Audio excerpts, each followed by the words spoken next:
ये देख ले, अरे कौन आदमी हमारे पाछू पाछू रेंगत आवत हवे और अभी तक के मतलब पहचान नहीं आते। अरे अरे बुला के पूछना चाहिए। अरे ये कैसर कट्टो कमर चिल्लात रे मोटू। अरे वो ने चिल्ला था, मैं चिल्ला था देना में गुलाब जामुन रहा धर्मरा एती पलट के देख कितिल कैसे जे बोला ए बता। हाँ एक चीज समझ में नहीं आते। का चीज समझ में नहीं आते? तय टूरिया धुन टूरस तेन ये भैया। हाँ जेने बात लगता है अभी मोला पूछेस ना। अच्छा वही बात ले जे समय मैं स्कूल में पढ़त रहो ना भैया। हाँ मोर स्कूल में नवा नवा गुरुजी आ रही तेनो पूछे लगी भैया कैसे। मैं बढ़िया 10 बजे नहा धो के स्कूल में गया भैया, जाके प्रार्थना के लाइन में लगे रहे। अच्छा ओ गुरुजी के पहला दिन स्कूल में स्कूल ले आके मोला दूरियाल टाँक टाँक कैसे देखे भैया। अच्छा तोला देखने लगी दूरियाल देख के गुरुजी का कथे रे ओ जंपिंग इधर आ बेटा कथे। अच्छा मैं नहीं डर रहा भैया। हाँ एकदम दौड़ते हुए गया यस कमिंग गुरुजी बोले। तब गुरुजी का कथे जानता का के हिसाबे बेटा ता टूरा टूरी मोला समझ में नहीं आते कहे लगी। हाँ गुरुजी। हाँ हाँ भैया। अरे गुरुजी ने समझ में नहीं तो तोला पूछी सवे भाई मैं मोला समझ में नहीं तो मैं पूछा था। हाँ भैया। तब गुरुजी ने समझ में नहीं तो गुरुजी ने क्या जवाब दे हवा। अरे मैं गुरुजी ने सीधा सीधा के हो तोला ज्यादा समझ में नहीं आते गुरुजी तो एक काम कर खोल के देख। ये हरा बढ़िया गुरुजी ने समझ में नहीं आई तोला पूछी सब है का जवाब दे गुरुजी ला। अरे खोल के देख ले के खोल के देख ले के है का चीज ला खोल के देखियो। हा अरे जाजी स्टॉल ले दे। अच्छा रजिस्टर ला। ओ गुरुजी के पहला दिन इस स्कूल में तोल बताया ना। हाँ ओला कोई लड़का के नाम पता मालूम नहीं रही भैया। सही बात है। एक सती गुरुजी ला कहो कि गुरुजी तार रजिस्टर ला खोल के देख ले। अच्छा ये बता रजिस्टर बच्चे का चीज सबूत हवा। अरे मैं तो बहुत बड़े सबूत छिपे रही से भैया। का छिपे हवे अगर कहीं मैं टूरा हूँ गुरुजी हाँ। तब रजिस्टर में लिखा है मुकेश कुमार यादव। सही बात है। और अगर कहीं मैं टूरी हूँ गुरुजी हाँ तब रजिस्टर में लिखा है कुमारी मुकेश्वरी यादव। तो रजिस्टर में काय लिखा से। अरे अमन मुकेश कुमार यादव लिखा रही। अच्छा मुकेश कुमार यादव लिखा से। हाँ भैया। एकर मतलब ते लड़का यार तो तोला कोई शक शक तो हवा है। का चीज माँ एक कपड़ा में शक मोला यही कपड़ा में है ये जम्फर में भैया। हाँ सुना था भैया वो ये मोर बचपन की आदत है भैया।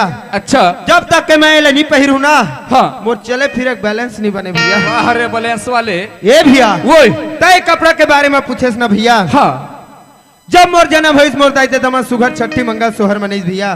सही बात है। सब लने होतीस गांव बस्ती कुटुंब परिवार सगा संबंधी सब लने होतीस भैया। अरे छोटे बड़े सब ला बुलाए जाते और साथ साथ में को लने होतीस जानता कौन ला बोला इससा भाई वो डोकरी दाई मोला दिख में नहीं करत है। नहीं दिक्कत है ये वो वाले डोकरी दाई ला ये टेहर्रा लुगरा वाले ला। अच्छा ए हमा घर बाबूजी सगे मौसी है भैया।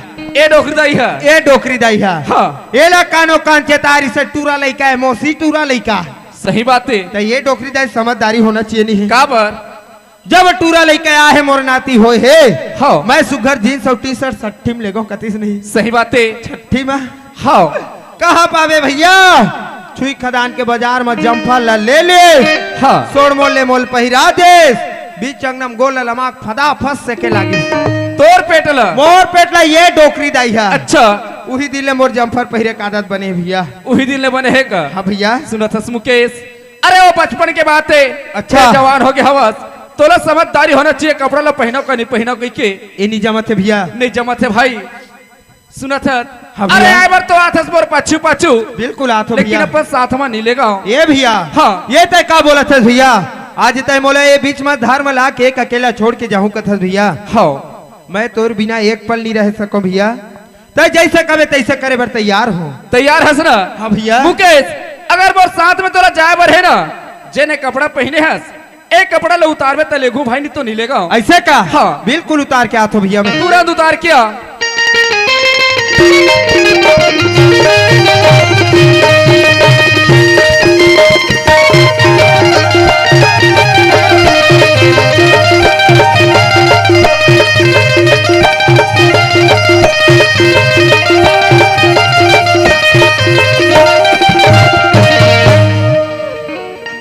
ए भैया वो मैं कपड़े ले उतार के आगे भैया लेकिन तय जावत कहाँ हस। अच्छा मोला पूछे भाई। अरे मैं जाता हूँ हमार छत्तीसगढ़ में जतिक देवी देवता हवे ना, अच्छा एकर दर्शन करे बर जाता हूँ। ये तो बहुत बढ़िया बात है भैया।